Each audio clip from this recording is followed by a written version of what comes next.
deux sujets phares qui font l'actualité au Cameroun. Mesdames, Messieurs, tout d'abord, nous n'allons pas déroger à la règle du vent du moment, à savoir la présidentielle 2022. Le Bouba Maïgari, officiellement déclaré candidat à la prochaine présidentielle 2025.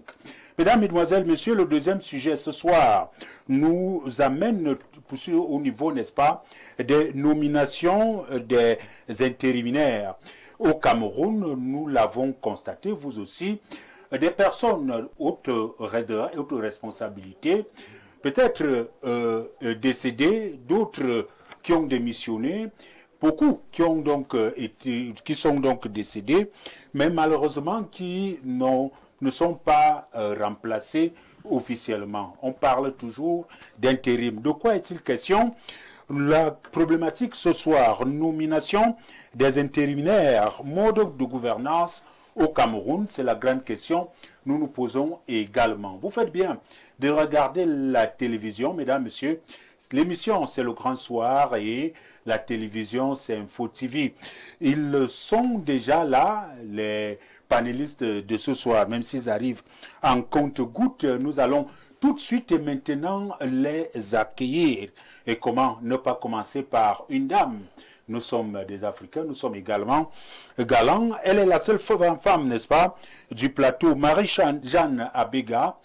Elle est militante, n'est-ce pas, de l'UNDP, membre du comité central. Bonsoir et bienvenue. Bonsoir Charles, bonsoir à des vaillants soldats de l'UNDP qui ont tous répondu présents à l'appel du président national le samedi dernier à l'occasion de son investiture comme candidat à l'élection présidentielle de 2025. Ce sera peut-être un point très important. La raison est toute donnée pour que vous, qui, n'est-ce pas, signifie votre présence sur ce plateau. De prime abord, comment se porte l'UNDP? L'UNDP se porte bien. Samedi, nous avons tenu notre réunion du comité central qui était élargie aux membres du Conseil national et des comités directeurs des organes annexes, dont le comité directeur des femmes, le comité directeur du mouvement des jeunes. Nous étions tous là et la base a tenu à demander au président national de se porter candidat. On verra ça tout à l'heure. Je voulais tout simplement savoir comment se porte, n'est-ce pas, le parti que dirige Bello Boba Maïgari. Il est déjà sur ce plateau. Il ne cesse donc de faire le tour des plateaux. Il est certainement trop sollicité ce dernier temps. Lui, c'est Souleymane Karamoko. Hein? Il est donc désormais militant du FSNC. Il y a cela quelque temps, il était encore militant du PCRN. Bonsoir, bienvenue. Oui, bonsoir M. Omba, bonsoir à mes copanélistes, bonsoir aux téléspectateurs d'Info TV. Comme vous avez signalé à l'entame de votre propos, nous sommes sollicités. Si les médias aujourd'hui nous sollicitent, c'est parce que nous sommes aujourd'hui des personnes éclairées, que ce soit du Septentrion, que ce soit du Cameroun, pour essayer d'apporter un nouveau souffle pour abréger la souffrance des Camerounais. Un bonsoir particulier au président national du Fonds pour le salut national, M. Issa Chiroma Bakari, qui était du côté de Maroua, où il a rencontré les militants du FSNC de ce côté-là. Donc voilà, espérant que nous serons à l'attente, véritablement, nous serons à la hauteur de vos attentes. Merci d'être là ce soir, tout à l'heure. Je veux vraiment savoir comment ça s'est passé. Vous, militant très engagé du PCRN, et que du jour au lendemain, vous claquez la porte et vous vous retrouvez, n'est-ce pas, avec le président Issa Chiroma au FSNC. En tout cas, tout à l'heure, vous allez nous expliquer. Je veux tout simplement vous poser la question, comment vous vous sentez quelques jours après la démission d'Issa Chiroma de la sortie du gouvernement? Très bien, nous sommes satisfaits, ragaillardis, déterminés Et puis, ça se voit à travers non seulement mon physique, à travers également nos différentes sorties. Nous nous portons très bien et nous l'avons accueilli avec tout un plaisir, avec une joie énorme, intense, parce que... C'est vous qui attendez cela ou c'est toute la base militante? Pas seulement les militants du FSNC, c'est le peuple camerounais qui appelait à la rupture du président Issa Chiroma. On va voir tout cela tout à l'heure. Merci d'avoir accepté l'invitation. Il est déjà également bien positionné sur ce plateau. On ne le présente plus sur la place publique, journaliste politique. Il est arrivé quelques années après nous, mais il fait les grands pas. Jean-Marie Annaba, journaliste politique, bonsoir et bienvenue. Merci Charles Apollinaire Omba, bonsoir à tous les téléspectateurs d'Info Télévision, bonsoir à tous mes co-discutants, ceux qui sont déjà en plateau et ceux qui vont certainement nous rejoindre. Merci pour l'invitation. C'est vrai que ça fait quelque temps que je ne suis pas passé ici, je passe ailleurs. Je me suis demandé si Info TV n'avait plus besoin de moi. En tout cas, je vous regarde quand même de temps en temps lorsque je suis à la maison. Merci pour l'invitation. Je suis celui qui suit les pas des autres, comme vous l'avez dit. Mais la bonne nouvelle, c'est que la dernière fois que j'étais ici, je n'étais pas encore éditorialiste. Je le suis depuis janvier 2025. Élevé à ce grade-là par les bons soins de mon patron avec ampliation au ministère de la Communication. Donc, preuve que je suis effectivement les bons pas des maîtres que vous êtes. Mais j'apprends toujours. Oui, c'est très bien. Félicitations. Merci. Monsieur l'éditorialiste. Et vous savez que vous êtes obligé d'accepter tout ce que j'ai dit. Sinon, au village, vous aurez trop de problèmes.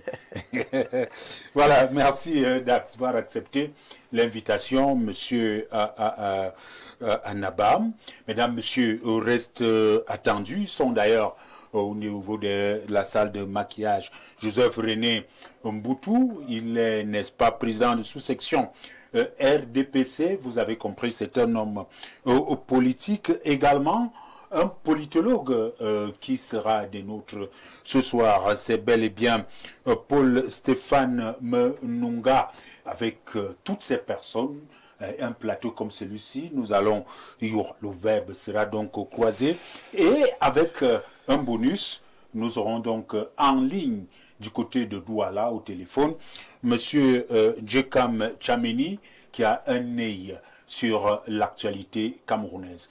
Vous faites bien de regarder la télévision. Petite transition, on revient pour la première partie de cette émission. Voilà, retour donc sur ce plateau pour prendre la... Nous allons, parce que les téléspectateurs, même vous demandez que cela soit traité en deuxième partie. Parce que là, il faut d'abord chauffer les esprits avec ces intérimaires. Hein. Merci à la régie. Nous allons donc commencer tout de suite et maintenant avec la nomination des intérimaires.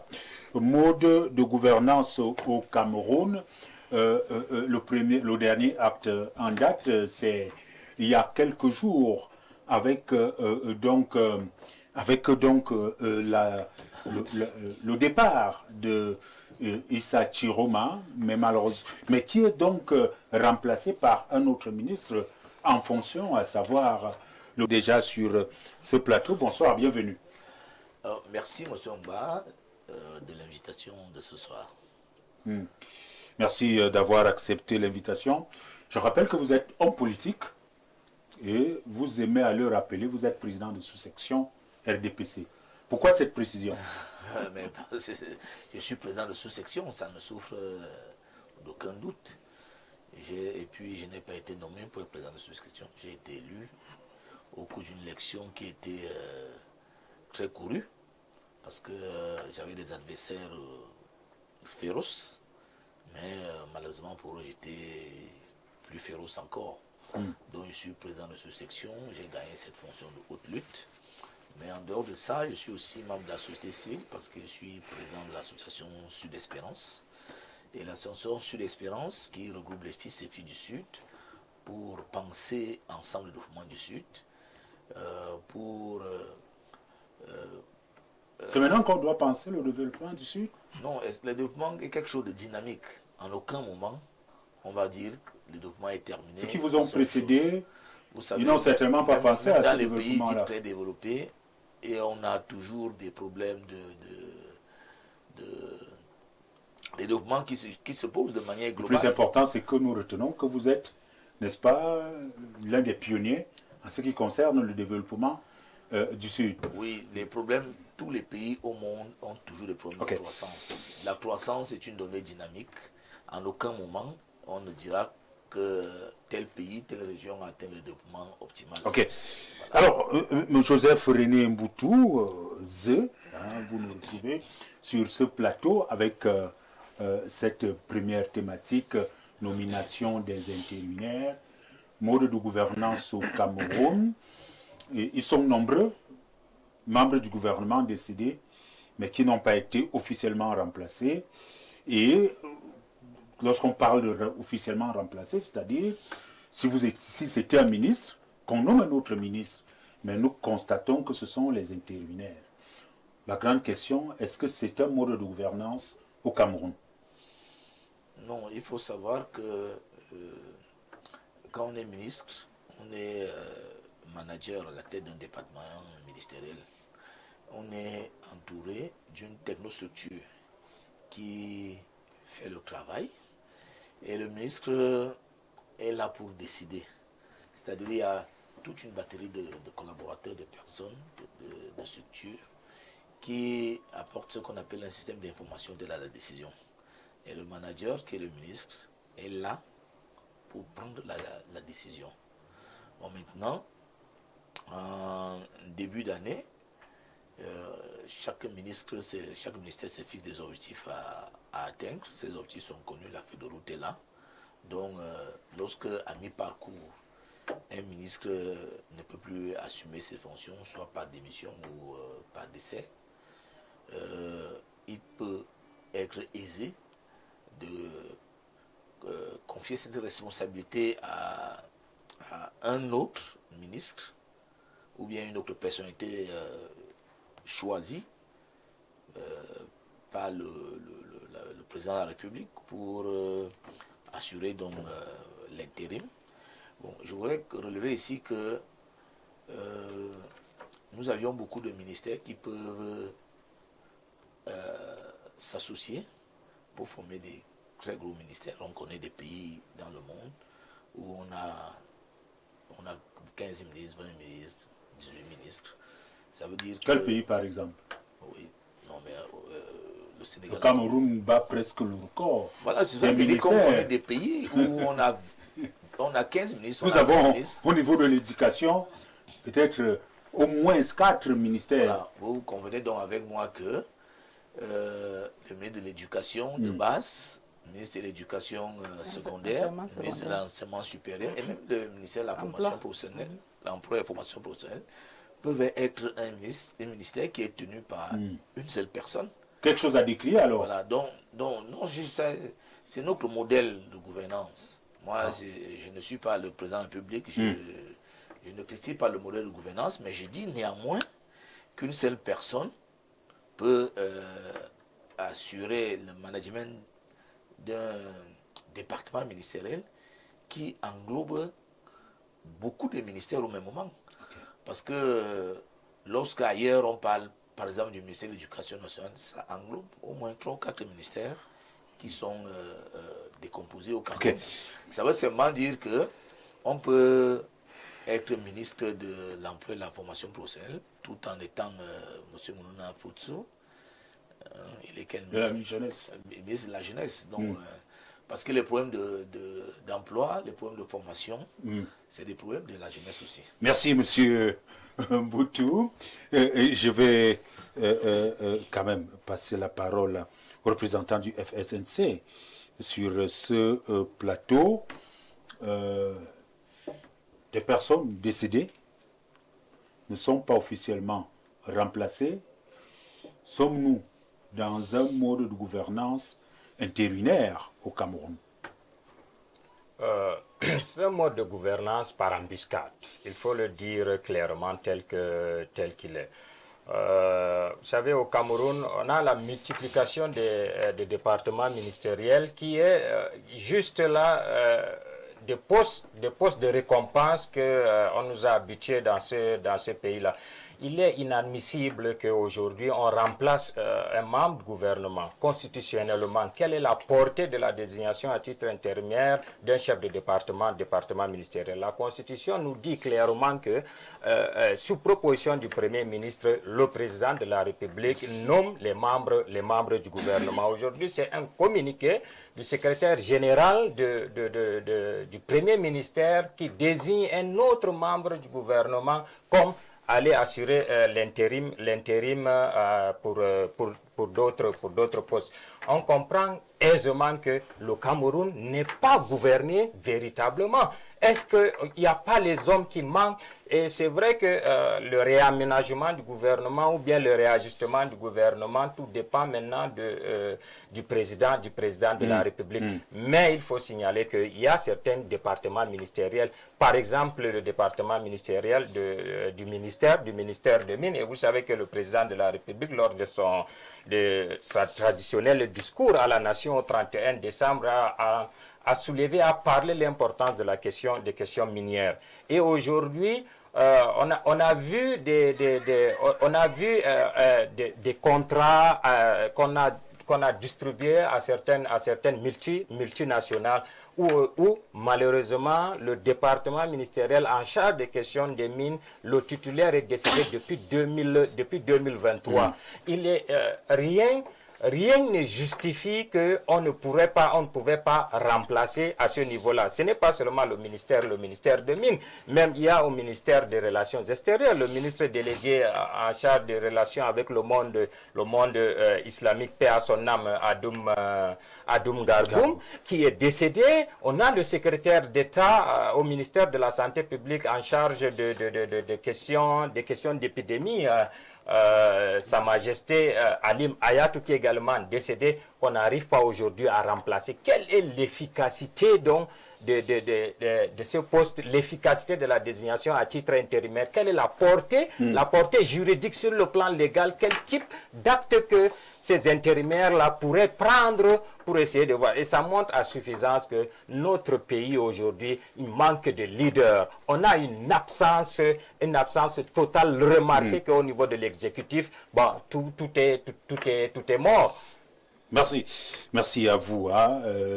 Nous allons prendre l'avis de madame sur ce plateau. Peut-être quand elle n'est pas à la maison, monsieur cherche une autre femme pour la remplacer.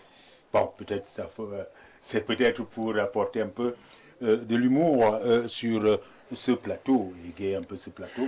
Madame, nous sommes là, beaucoup de personnes, beaucoup de membres du gouvernement décédés, mais pas remplacés. Des exemples, on peut en citer. Il y a le ministre des Mines, il y a le secrétaire d'État à la Santé, il y a plusieurs secrétaires d'État également. Et tout récemment, c'est la démission de Issa Chiroma. Comment comprendre, n'est-ce pas, ce fonctionnement des intérimaires? Il y a déjà, avant d'en arriver au fonctionnement des intérimaires, il y a déjà il y a des ministères et des ministres. Lorsque tu prononces le nom des ministères, directement on colle à ces ministères-là un faciès. Il y a ce problème-là. Et maintenant, il y a des c'est-à-dire, soyez un peu plus explicite. Ça veut dire que si tu prononces, par exemple, tu dis ministère de la Culture, tu colles un visage, tu dis ministère du Tourisme, tu colles un visage, tu appelles encore un autre ministère de l'Éducation de base, tu colles un visage, enseignement secondaire, ainsi de suite. Ça fait qu'on s'est un peu habitué à cette façon de faire, où lorsque quelqu'un décède, on le remplace par quelqu'un de sa famille. On peut prendre dans le passé l'exemple de Mbelendoué. C'était toujours le ministère des Mines. C'est toujours parfois le ministère des Forêts. Voilà, les mêmes visages. Oui. Donc, quand tu rentres dans la biographie... Parfois, c'est le grand frère qui remplace le petit frère ou vice-versa. Lorsque tu rentres dans la biographie de celui qui est parti et de celui qui est son remplaçant, tu constates que c'est les gens qui ont la même souche. Parfois, ils sont de la même maison. Maintenant, il y a un autre aspect, lorsqu'il faut analyser la situation, il y a des ministères dont les rôles s'enchevêtrent. Monsieur Mboutou en parlait tantôt. Ça veut dire, si je prends le cas du ministère du Tourisme, je l'oppose côte à côte. On peut les juxtaposer avec le ministère de la Culture. Bon, c'est les rôles qui s'enchevêtrent. Donc, on dit le ministère du Tourisme et des Loisirs.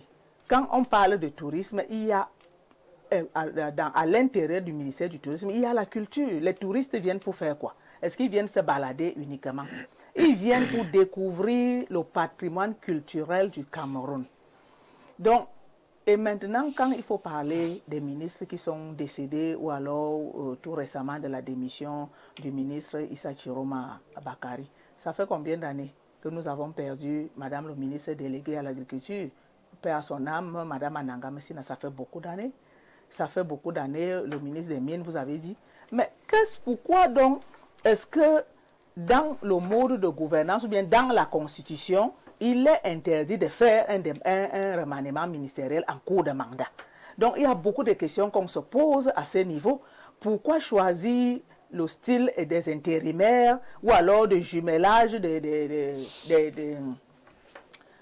départements ministériels pour confier à une personne? Peut-être le fait d'avoir désigné le ministre Mounouna Foutou pour remplacer le ministre Issa Chiroma, ça présage déjà certainement qu'on va encore reconfigurer les postes ministériels qui sont d'ailleurs déjà très nombreux, très très balkanisés, comme on le disait tantôt. Quand moi j'étais enfant, on appelait le ministère de l'Éducation nationale et il y avait tout dedans, même la formation professionnelle. Cela n'empêchait en rien le bon fonctionnement de ce ministère, de la structure. De la structure. Oui.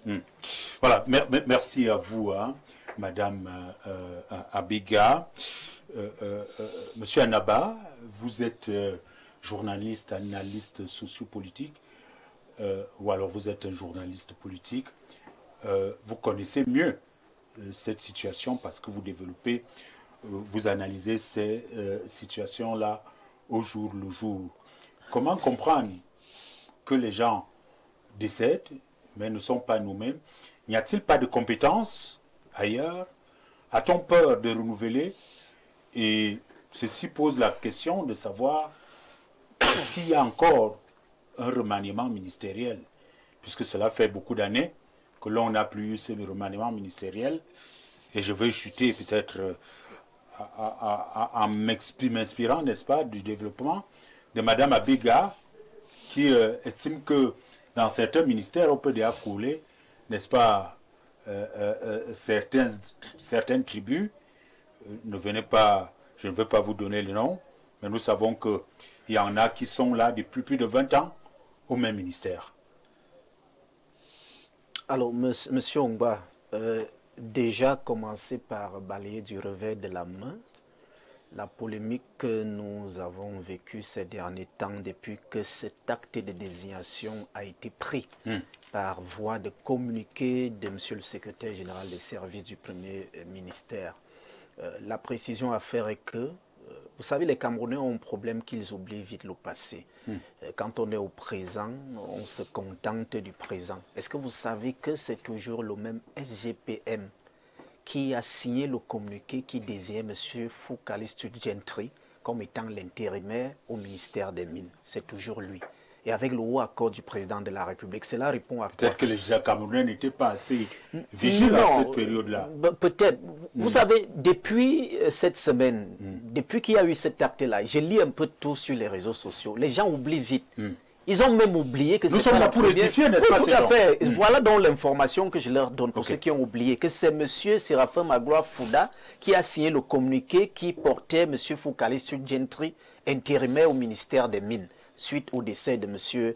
Le ministre des Mines. Maintenant, cela répond à quoi? à la Constitution dont parlait mon cher frère et ami éclairé du septentrion Suleiman Karamoko pour dire que l'article 10 alinéa 2 et même alinéa 3 de la Constitution donne ses pleins pouvoirs, là, que ce soit au Premier ministre, que ce soit à tout autre responsable d'administration. Le président de la République peut se décider que je peux céder une partie de mes pouvoirs à un X ou Y en cas d'empêchement temporaire. Ça peut se faire. Maintenant, il peut même ne pas avoir un empêchement temporaire. Il décide que je délègue mes pouvoirs au Premier ministre ou au cadre d'administration. Chose faite par cet acte qui n'est qu'un acte de désignation, mais qui ne remplace pas le décret qui porte plutôt soit remaniement du gouvernement ou réaménagement du gouvernement. Des gens ont été nommés par un acte qui est un décret. Il est question que le président de la République reprenne un acte similaire pour pouvoir les remplacer. Je vous rappelle. Et là, ils ne sont plus intérimaires. Okay. Et là, ils ne seront plus intérimaires. Permettez-moi, vous allez voir, c'est également l'un de vos amis. Il y a M. Njekam qui se signale au téléphone. Nous allons le prendre tout juste après, après votre chute. Donc, tout à l'heure. D'accord. Vous permettez que je poursuive d'abord? Vous allez poursuivre. Ah, nous allons tout simplement demander à M. Njekam de patienter encore quelques minutes. Et, alors, ça c'est la première précision que je tenais à faire, que sur le plan de la légalité, l'acte pris par M. Séraphin Magloire Fouda ne pose aucun problème. Maintenant, l'autre réalité, c'est que, et ça répond à votre interrogation, est-ce que c'est un modèle de gouvernance au Cameroun? Oui, ça peut être un modèle de gouvernance. Et c'est M. Mboutou qui le disait.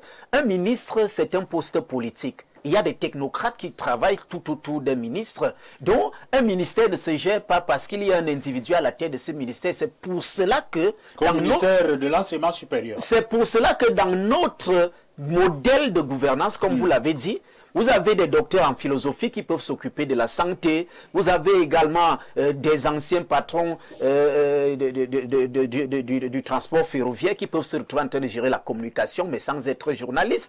Parce que c'est un poste politique et c'est la redistribution des cartes également au plan ethnique et autres. Vous savez que quand on nomme, et c'est Mme Abega qui le disait tout à l'heure, on peut remplacer un X par Y, ça ne se fait pas par hasard. Parce qu'il faut jouer les équilibres, tout à fait. Et c'est pour ça qu'un président comme M.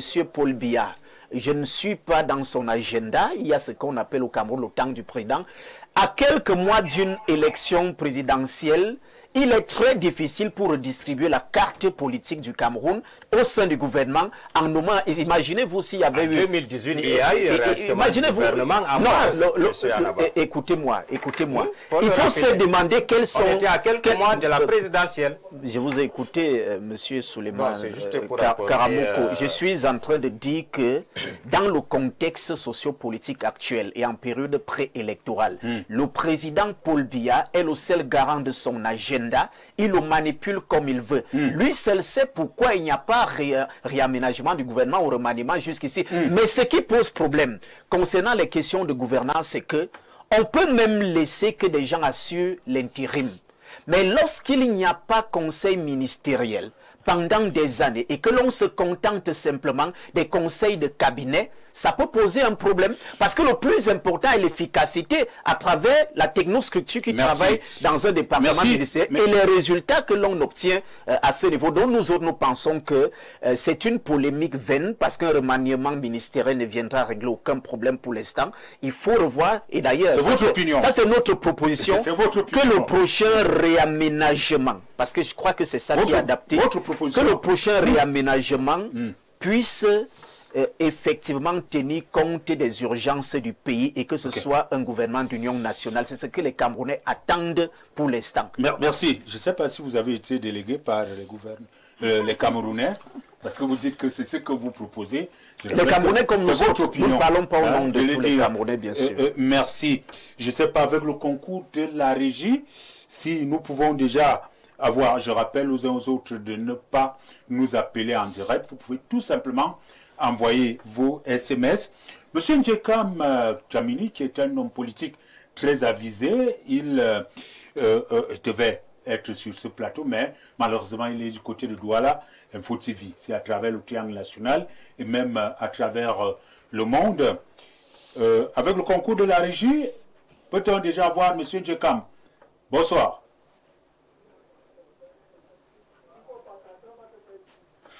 Ok.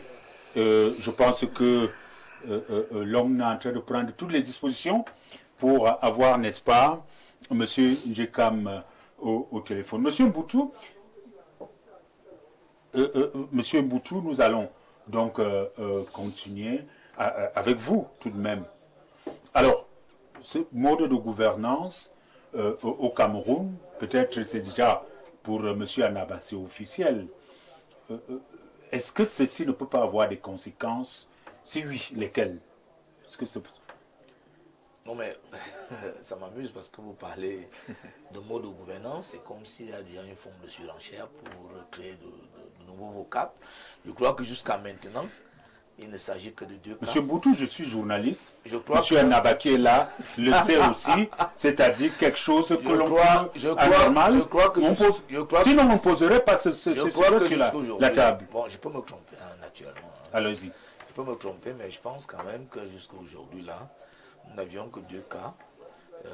Le cas du ministère des Mines et le cas du ministère de l'Emploi et de la Formation. Le secrétaire d'État à la santé. Les autres, on n'a pas besoin d'intérimaires. On n'a pas besoin d'intérimaires parce que ils étaient. C'est un poste qui existait. Oui, qui existait, mais ils assistent les autres. Il y avait un ministre au-dessus qui peut clairement gouverner l'ensemble de l'entité.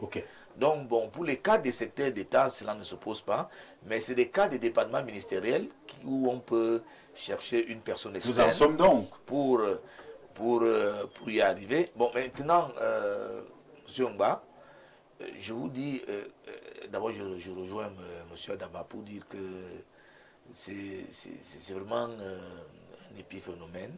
Il y a eu le président de la République, de par de ses pouvoirs, vous devez savoir que les ministres ne sont que les représentants du président de la République. Parce que celui que le peuple a élu, c'est le président de la République, Paul Biya.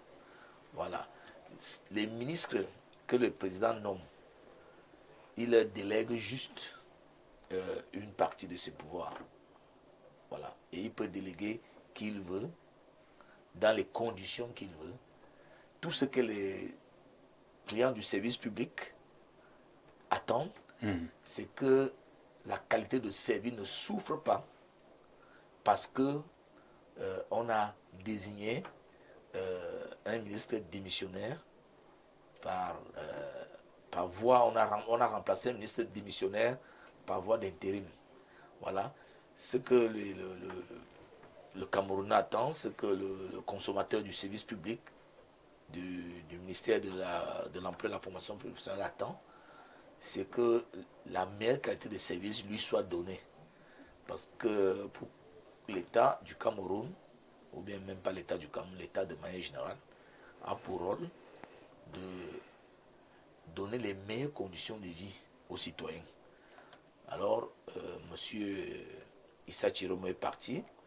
On a désigné M. Mouna Fotsu pour assurer l'intérim. Pour la continuité des services, parce que le service ne doit pas s'arrêter une seule seconde.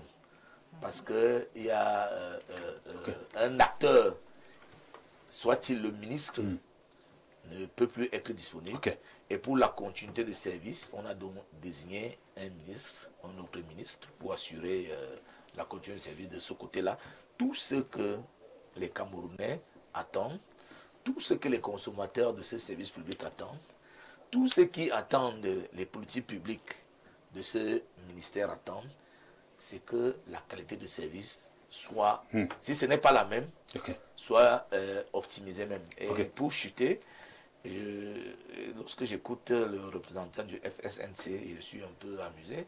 C'est un peu comme une femme qui décide de partir du mariage après 40 ans et qui va sur la place publique commencer à raconter toutes sortes d'insanités sur son mari. C'est contre-productif. J'ai comme l'impression que vous êtes pressé. Je suis un peu étonné. Ok, merci bien.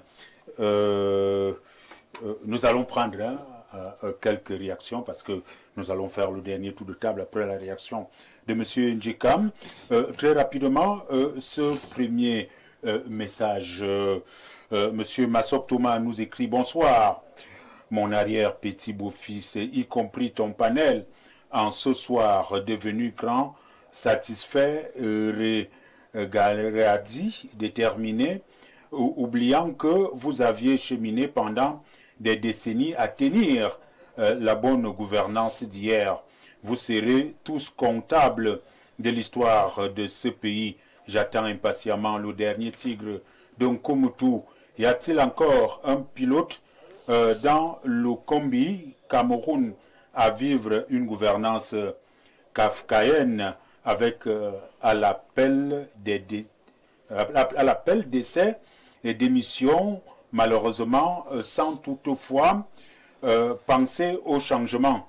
Bienvenue dans la rue politique, contrairement à la République. C'est de la part de Thomas Massok. Autre réaction reçue. Nous allons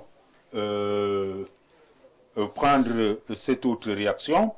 Bonsoir mon très cher Apollinaire et ton riche panel. Nomination des intérimaires, c'est la preuve indéniable que notre pays, le Cameroun, n'est plus gouverné.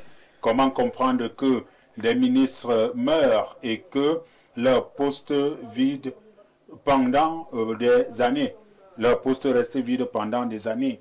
L'intérimaire ne gère pas toutes les affaires du ministère quand on sait la complexité administrative et institutionnelle qui caractérise notre très cher beau pays, le Cameroun. Désolé pour la personne qui nous appelle, nous ne prenons pas les appels en direct. Autre réaction, bonsoir à tous. Sur la première thématique, il est... voilà, je vais peut-être interrompre les messages. Nous allons, du côté de Douala, retrouver... Je vais donner M. Njekam Chamini. Bonsoir. Bonsoir, M. Amba. Et bonsoir à tous mes co-panélistes, même si je ne suis pas physiquement présent. Ok. Merci d'être en direct du côté de Douala. La thématique, vous la connaissez déjà. Le Cameroun avec le modèle des intérimaires. Est-ce un mode de fonctionnement au Cameroun ou de gouvernance? De mon point de vue, cette inhabilité de M. Biya à remplacer ses collaborateurs est à mes yeux un signe de sa fatigue. Fatigue physique, fatigue mentale, après 43 ans d'un pouvoir sans partage. Il est quand même inconcevable que l'on puisse faire un gouvernement qui parle, qui est immobile et dans les hommes de temps qu'il ne peut pas le remplacer.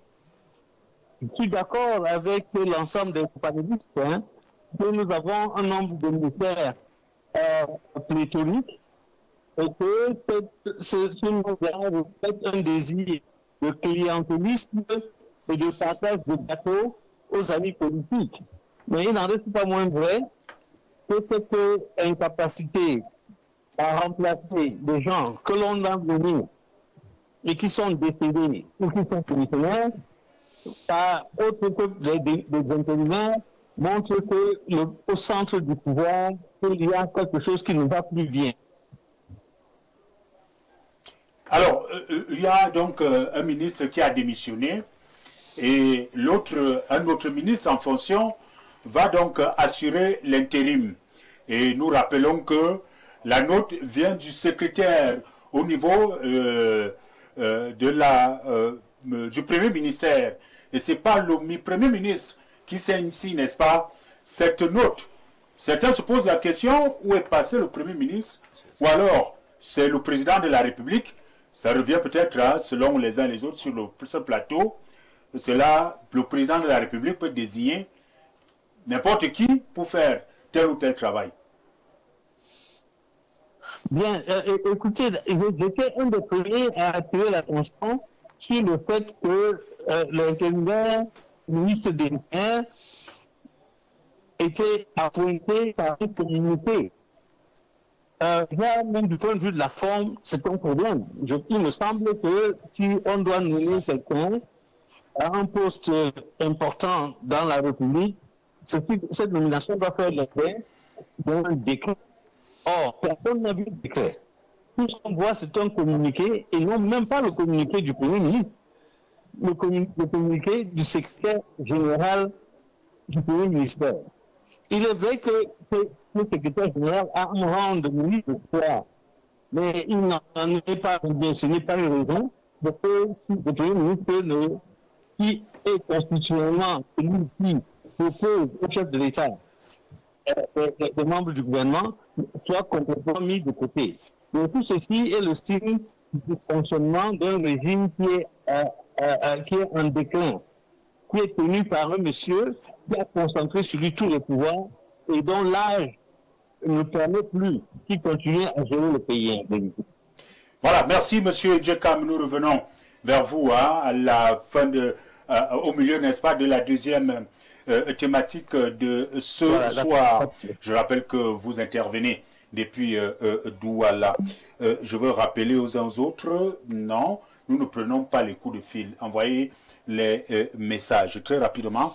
Chacun aura donc 1 minute pour que l'on sorte de ce premier sujet. Monsieur Djekam, lui, pense que le président de la République a concentré tous les pouvoirs sur lui, judiciaire et autres.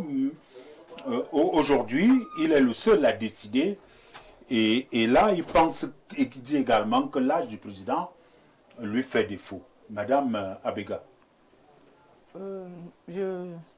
En fait, je n'aime pas trop spéculer sur l'âge du président.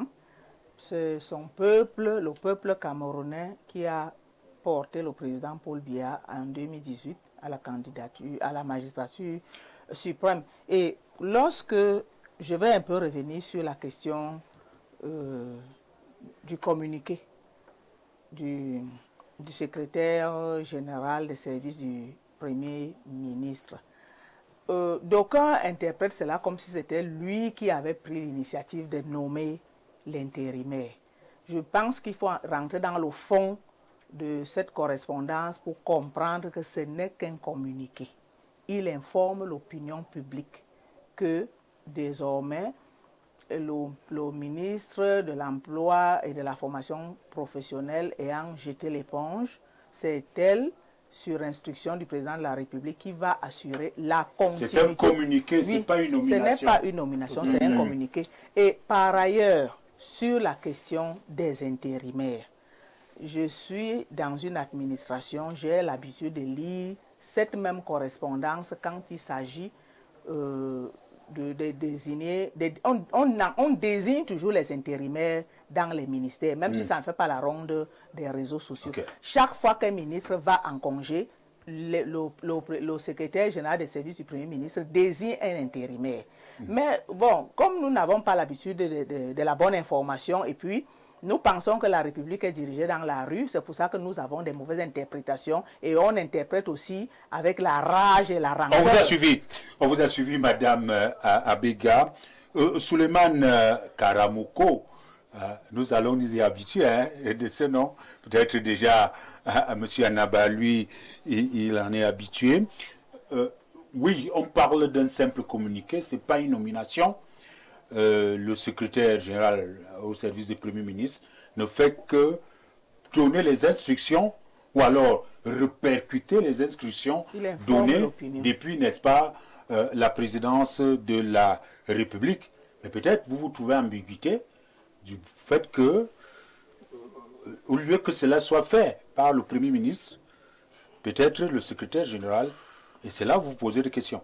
Oui, là n'est même pas le problème au niveau du communiqué du secrétaire général du Premier ministère. Je voulais ajouter quelques propos par rapport à ce que Jean-Marie Anaba venait de signaler. Vous savez, quand vous lisez le livre de Jean-Marie Atangana Mebara, intitulé « Secrétaire général à la présidente de la République entre mythe, texte et réalité », il disait il y a eu une période où 2 membres du gouvernement avaient refusé d'exécuter les instructions du président de la République répercutées par ce dernier. Il y a eu un réajustement du gouvernement où les 2 sont sortis du gouvernement. Ce n'est pas moi qui le dis, c'est le ministre, c'est le secrétaire général à la présidente de la République qui dit dans son livre. En réalité, cela montre qu'on n'a plus un commandant de bord à la tête Cameroun. on n'a plus ce commandant de bord-là. Les gens cherchent leur président qu'ils ont plébiscité en 2018. On ne le voit plus. Il est absent. Et là, il y a certaines questions. Ça remet en cause, vous savez, il y a eu des désignations de certaines nominations qui sont parues au poste national de la CRTV où les titulaires ont remis en cause. Vous savez, il y a l'épisode au niveau de l'Assemblée nationale de la désignation du chef de cabinet du président de l'Assemblée nationale. Et aujourd'hui, si dans le contexte actuel où certains membres du gouvernement remettent en cause les instructions qu'ils reçoivent verbalement du secrétaire général à la présidence de la République, ou aujourd'hui, si on a un communiqué ou bien une lecture de texte portant réajustement du gouvernement, je pense que dans cette cacophonie, il y en a certains qui ne vont même pas accepter. Okay. Il faudrait peut-être que ça soit lu personnellement par le président Biya. Okay. Ça montre qu'on n'a plus un commandant de bord à la tête Cameroun. Merci Souleymane, merci à vous. Monsieur Naba, vous apportez encore plus d'éclaircissement à ce niveau. Madame Abega venait encore de le dire. Ce n'est pas une nomination, c'est un communiqué. On informe au public que désormais, il y aura l'intérim de ce côté-là. Oui, cela se fait, mais maintenant, peut-être on va pas se poser la question, est-ce que le Premier ministre doit faire ce boulot-là? On peut quand même se poser la question, où est passé le Premier ministre? Que fait-il? Non, ça c'est peut-être ignorer l'administration. Je vous pose la question du Oui, je réponds. général. Je dis ça c'est peut-être Pas ignorer. exclusivement sur Oui, ça c'est le communiqué. peut-être ignorer l'administration. Nous vous réitérons encore, et pour le bonheur de vos téléspectateurs, que le seul acte qui nomme les membres du gouvernement, c'est un décret du président de la République. Et tant que le président n'a pas pris un décret, le reste, ce sont des procédures administratives, c'est des usages administratifs bien connus. C'est-à-dire que c'est une information qu'on donne simplement aux Camerounais que nous sommes. Et c'est important. Il y en a qui disent que le gouvernement fait des choses et ne nous informe pas. Quand on vous informe que voilà ce qui a été fait, les Camerounais seraient en train de se demander que devient le poste du ministre Issa Chiroma Bakary. Maintenant, il y a quand même une chose qui me dérange. Lorsque j'écoute mon ami éclairé Souleymane Karamoko, j'ai envie de me poser les questions si le Cameroun était dirigé lorsqu'on redonnait un poste à M. Issa Chiroma Bakary pour un jeu de chaises musicales revenant du ministère de la Communication pour une récompense politique pour le ministère de l'Emploi et de la Formation professionnelle. Je me pose une dernière question.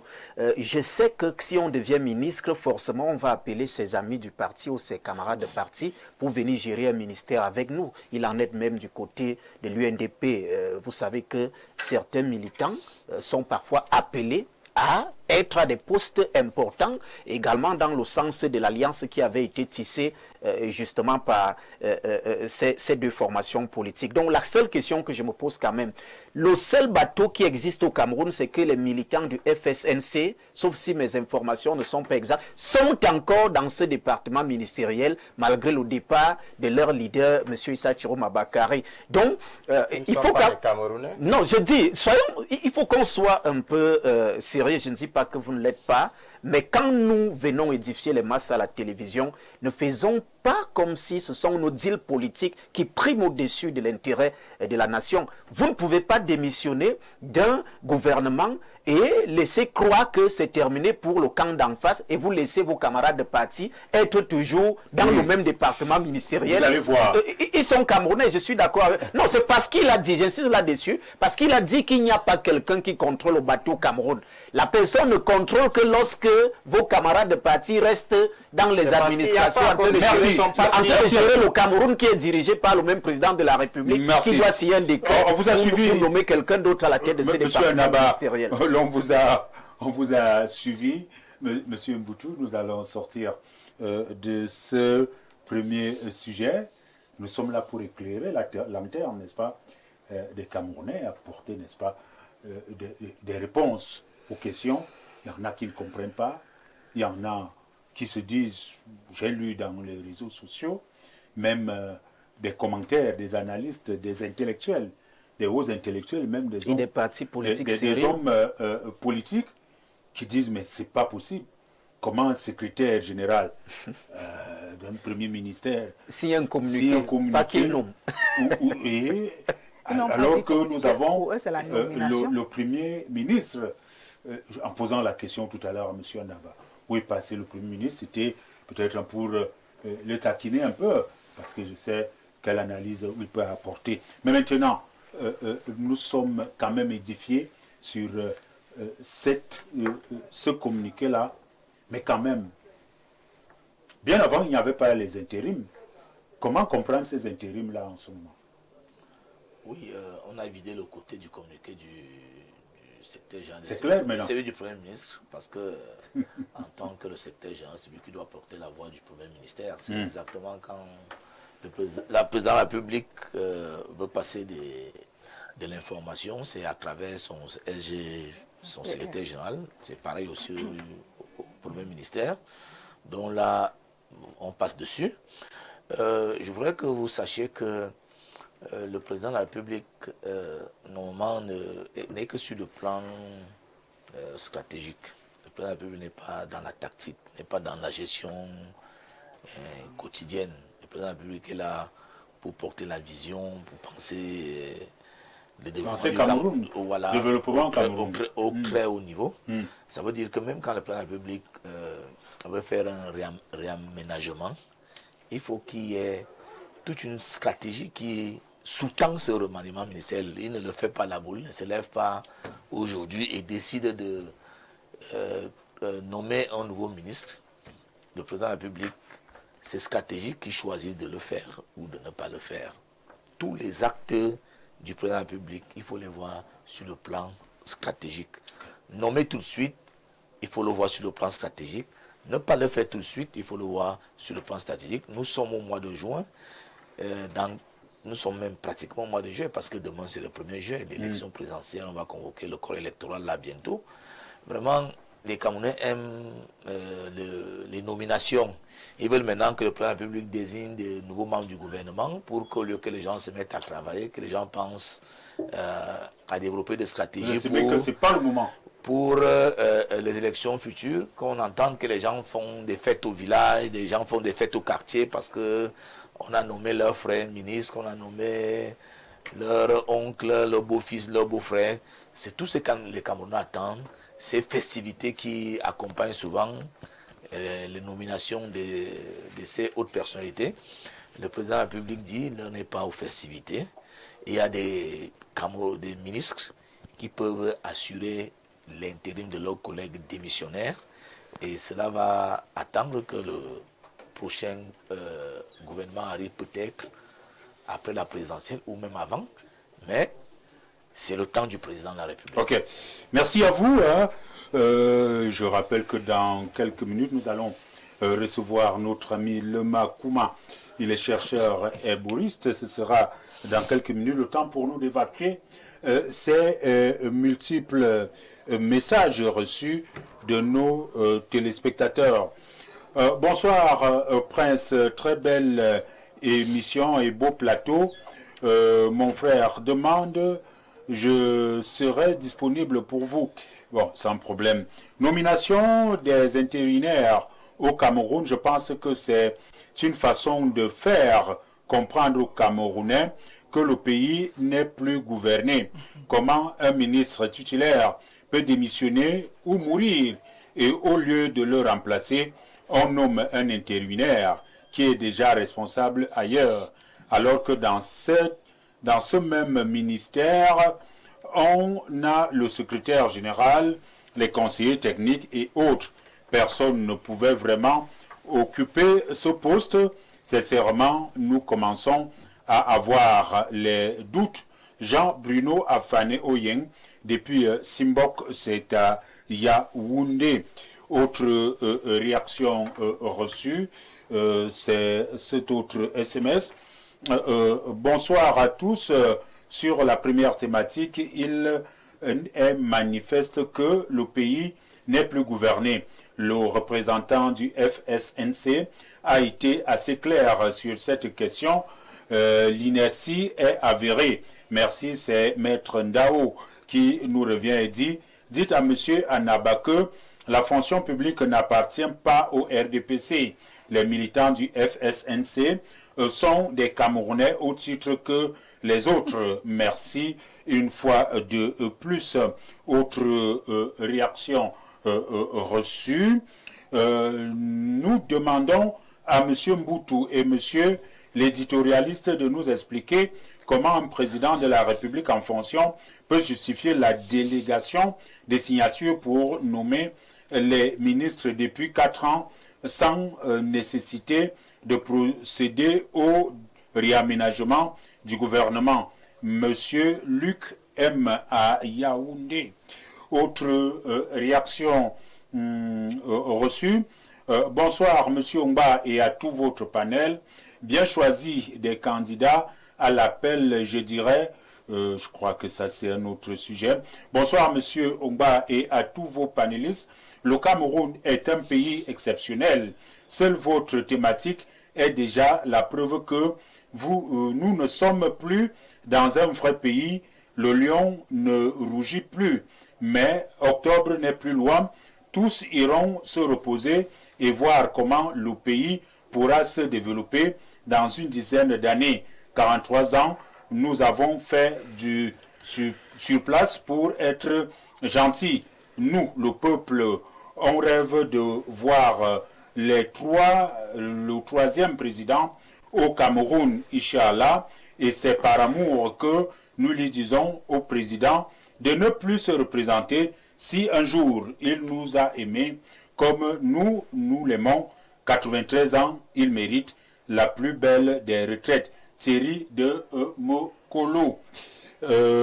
Encore 1 minute et puis nous allons passer à la rubrique prochaine. Bonsoir, Monsieur Omba et au panel. L'analyste politique Annaba ne sait pas que certains membres sont décédés depuis plus de 2 ans. On pouvait faire un remaniement la veille des élections. C'est Ateba Dunkwaban. Je rappelle qu'il est journaliste politique et non analyste, peut-être pas très loin de là. Autre réaction, les nominations au poste ministériel relèvent exclusivement du président de la République. Toutefois, en cas d'absence ou d'empêchement temporaire d'un ministre, le Premier ministre peut désigner un intérimaire pour assurer la continuité du service public. La note correspondante signée par le secrétaire général des services du Premier ministre est donc conforme aux usages administratifs. Elle ne constitue pas une nomination formelle, mais une mesure provisoire d'organisation interne. Joseph Mbassi, depuis Yaoundé, c'est Joseph Mbassi depuis Yaoundé. Autre réaction, alors qu'il nous reste quelques secondes pour 18 heures. Bonsoir, nous apprécions la qualité des panélistes qui apportent des arguments édifiants, mais il faut que le modérateur leur donne la possibilité de développer leurs propos en évitant de les couper de manière intempestive. Et c'est pas bien. Ils sont préparés bien avant. Ils savent bien qu'ils ont un temps et ils doivent développer pour que les autres puissent également réagir. Mesdames, Messieurs, nous sommes rendus à 18h et c'est l'heure, n'est-ce pas, de prendre cette pub et nous allons retrouver notre ami qui va communiquer. À tout de suite. Je vais vous appeler comme ça. Bonsoir. Bonsoir, Omba. Merci de l'amitié que tu me fais cet après-midi de m'inviter sur ton plateau. Ça fait bien lorsqu'on va voir un docteur et qu'on se tutoie. Alors, que comprendre, n'est-ce pas? Vous êtes là, vaste campagne de sensibilisation et de prise en charge des maladies. Alors, de quoi il est question? Oui, nous attelons beaucoup plus sur le chlamydia ou bien sur la chlamydia parce qu'on a constaté que c'est une maladie qui dérange beaucoup de personnes et la plupart des personnes sont souvent ignorantes qu'elles sont victimes de cette maladie-là. Parfois, on va accuser la dame au village, on va accuser le tonton à côté, on va accuser la voisine qui nous regarde mal, on va accuser l'oncle partenaire que non, peut-être que c'est lui qui a l'origine du fait que dans le couple, il n'y a pas d'enfant. Pourtant que c'est le chlamydia qui est en train de jouer des mauvais tours dans ce couple-là. D'où nous avons baptisé la campagne Un couple, c'est bébé. Parce qu'il y a plusieurs couples qui n'arrivent pas à procréer ou n'arrivent pas à concevoir du fait qu'elle soit victime d'une infection à chlamydia. J'aime toujours le dire que tout être humain a le chlamydia. Mais on commence à parler de chlamydia quand le taux il est élevé, bien quand on commence à ressentir certains symptômes. Et les conséquences sont ou des fibromes ou bien des kystes ovariens chez la femme. Et ça bouche les trompes. Chez l'homme, ça va entraîner la destruction de la qualité et de la quantité des spermes. C'est-à-dire que quand le monsieur arrive à l'éjaculation, son taux de sperme, soit il est trop faible, soit parfois ça sort très léger, ou bien parfois c'est quasi absent. C'est pourquoi quand il va aller voir le médecin, pour faire son spermogramme, on va lui dire que non, ces spermatozoïdes sont lents, donc ça ne se déplace pas rapidement et le résultat de course, ça meurt avant d'atteindre sa cible. D'où nous avons mis ce produit sur le marché appelé le King Chimique 24 heures, la solution, qui vient donc éradiquer tous ces symptômes dont je suis en train d'énumérer ici.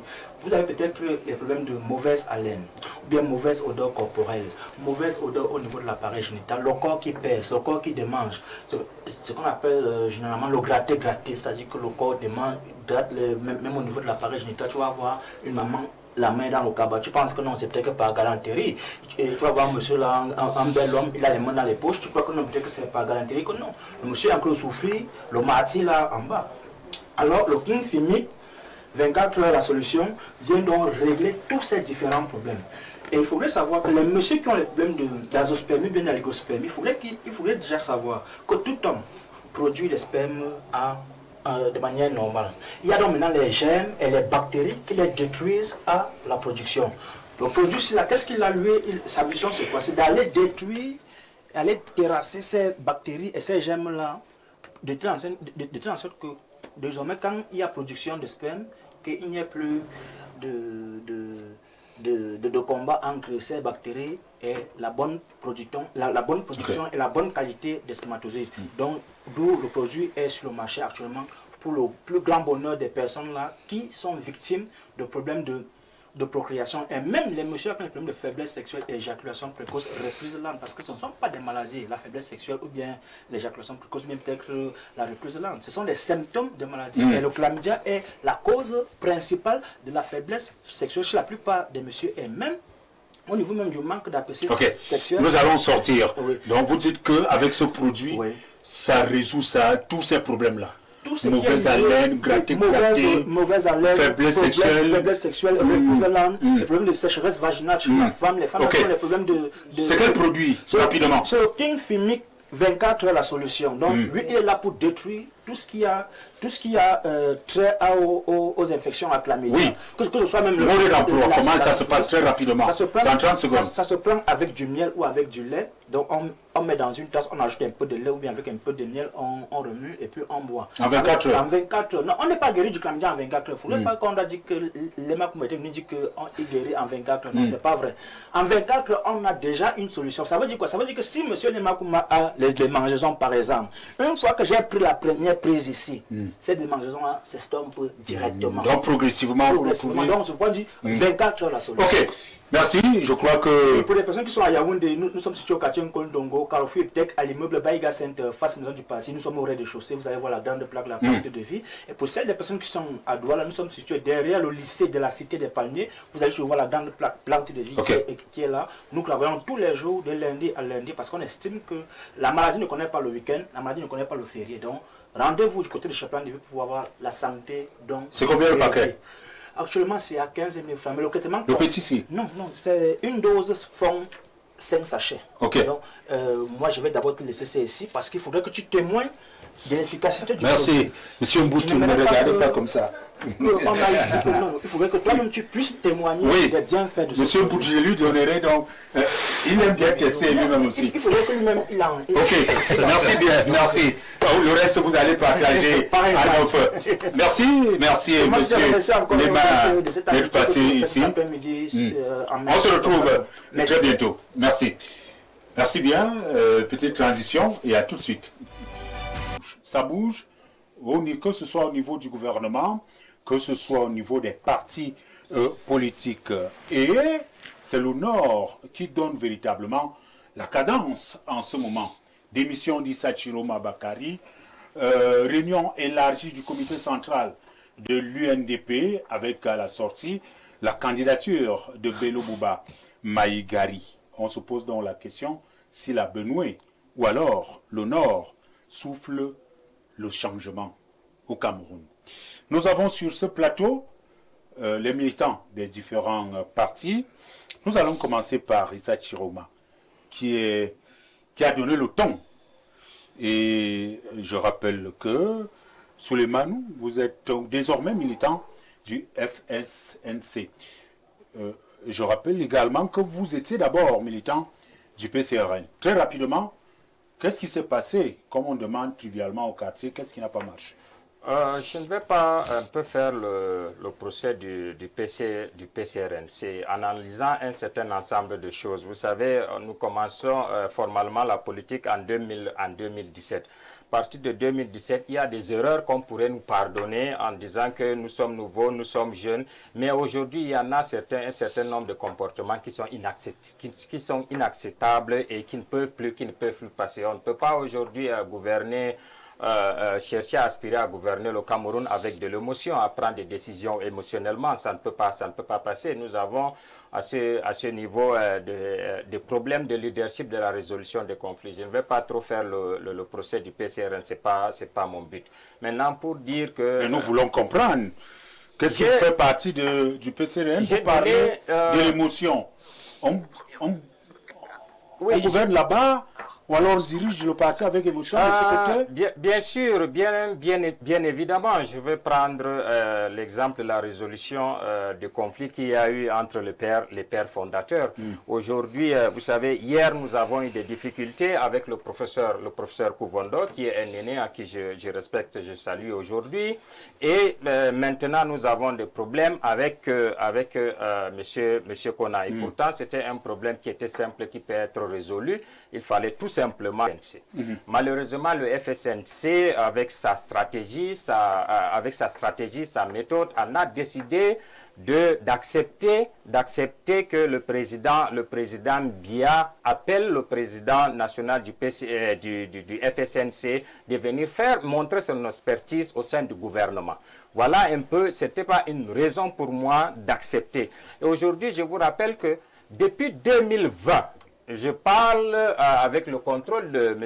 Jean-Marie Anaba qui nous suit depuis 2020 que nous avons constaté un certain ensemble de choses. Nous nous sommes mis avec certains jeunes où nous avons appelé à ces leaders de partis politiques de leur appeler à faire une rupture avec le régime en place, de ne plus donner leur caution. Ce n'est pas seulement avec le président national du FSNC, ni le président national de l'UNDP, le ministre d'État Bello Bouba Maïgari, c'est aussi avec certains présidents de certains partis politiques, où nous appelons aujourd'hui, nous voulons apporter une solution nouvelle à la gouvernance du Cameroun. Parce que je vous assure que le peuple camerounais aujourd'hui, dans son ensemble, il y a énormément de frustration, non seulement au niveau de la fonction publique. Vous voyez aujourd'hui quelqu'un qui sort de l'école normale supérieure, il n'a même pas fait 2 ans sur le terrain, il est nommé directement inspecteur général. Il y en a plusieurs de ces cas-là, ça crée énormément de frustration.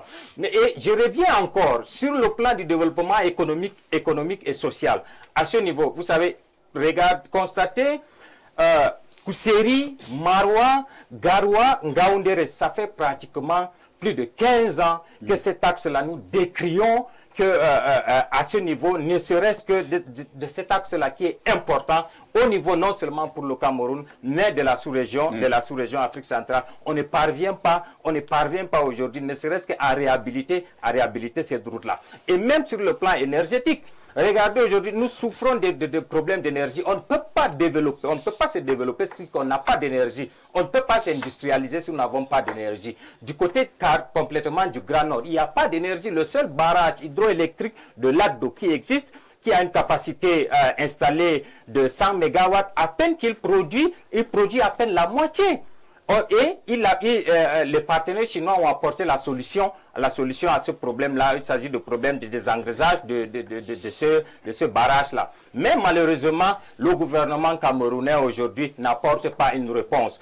Et allons dans la région, au niveau de la région de l'Adamawa. Il y a le barrage hydroélectrique de Bini à Warak, où on a entamé les travaux. Finalement, la contrepartie du Cameroun n'a pas été apportée. Et conséquence, on a une rupture, le chantier est abandonné. Qu'est-ce qu'il faut faire? Qu'est-ce que le peuple camerounais a fait? Il y a eu des relances, des notes ont été faites. Mais nous constatons que absolument le bien-être de Camerounais n'intéresse pas le régime Biya. Son bien-être ne l'intéresse pas. Et le constat, il est clair, il est alarmant. Ce n'est pas seulement dans le nord du Cameroun, c'est dans tout l'ensemble du pays. Ok, merci Souleymane. Vous avez présenté là quelques griefs de la situation du Cameroun en ce moment. Mais ma grande préoccupation, c'était de savoir... Alors, lorsque vous avez présenté ceci, vous pensez que l'homme qui a la solution à ces problèmes-là, c'est Issa Chiroma? Il faut essayer de voir le bilan de l'homme. Je vous ai posé Il a été... Oui, bien sûr. J'apporte des éléments de réponse à travers l'impact que le ministre Bello a apporté. Essayez d'analyser son parcours. Depuis 92 à 96, il a été ministre de Transport. Regardez les réformes qu'il y a eu au transport. Monsieur Issa Chiroma Bakari. Monsieur Issa Chiroma Bakari. Vous avez parlé Absolument. tout à l'heure. Oui, je parle, vous m'avez posé la question sur l'homme Issa Chiroma Bakari. Pourquoi est-ce qu'il est l'homme qui apporte la solution au problème? Juste le secteur de transport qu'il a présidé à ce moment-là, il a apporté des réformes. Il y a les péages. Les péages, par exemple, c'était une contribution pour réparer les routes. Aujourd'hui, qu'est-ce qu'on a fait des péages routiers? Et même au niveau du transport, pour réguler cette activité-là, en termes avec les transporteurs camerounais. Une initiative de Chiroma, c'est son initiative qui a été créée, la BGFT. Revenez maintenant au niveau de la communication, quand il était ministre de la communication, vous êtes journaliste, je ne vous apprends rien. À chaque fois que le Cameroun avait un problème, on nous informait, et c'est notre droit le plus absolu de savoir véritablement qu'est-ce qui se passe au Cameroun. Et c'est le travail du ministre de la communication, c'est au niveau de la communication gouvernementale. Depuis 2019 jusqu'à aujourd'hui, je vous pose la question: combien de conférences de presse en tant que journaliste avez-vous participé après la sortie du ministre Chiroma Bakari? Regardons maintenant sur les questions de l'emploi. Ça, c'est juste un pan. Et aujourd'hui, il a constaté qu'il a apporté des réformes au ministère de l'Emploi pour résoudre le problème de l'emploi. Mais il se retrouvait bloqué parce qu'il n'a pas toutes les marches de manœuvre. De l'intérieur, malheureusement, il y a eu un blocage absolu. Donc immédiatement, absolument, il fallait appeler l'homme de la situation, il fallait appeler à la rupture. Et poser de nouvelles jalons. Et lui, le ministre Chiroma, il ne vient pas... Je reviens vers vous. Laissez-moi une seule seconde pour citer. Il ne vient pas aujourd'hui pour dire qu'il apporte une solution où nous sommes en train de travailler, de faire une proposition pour avoir maintenant un mandat de transition. Un mandat de transition où nous appelons en sorte qu'il y ait une candidature de l'opposition consensuelle qui va produire, après des réformes, qui va produire une transition au Cameroun. Voilà. Merci bien. Il fallait bien vous écouter. Hein. Nous allons également souffrir d'écouter Madame Abega, qui est de l'UNDP. Alors, Madame Abega, contre toute attente, M. Bello Bouba Maïgari est candidat à la présidentielle. Il n'a pas démissionné du gouvernement. Aujourd'hui, il était encore au travail. Et il bénéficie encore de tous ces avantages-là. Comment comprendre qu'après plusieurs années, je rappelle que c'est en 90, Bello Bouba était candidat à cette présidentielle et depuis lors, il s'est allié au RDPC. C'est quoi ce réveil?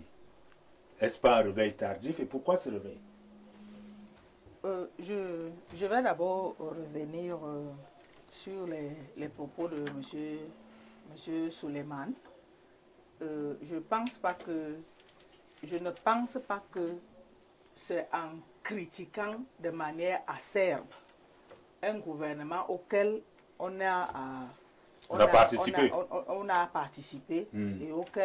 et pour lequel on a fait des prouesses, on a été l'annonceur, on a même appelé à un moment le griot.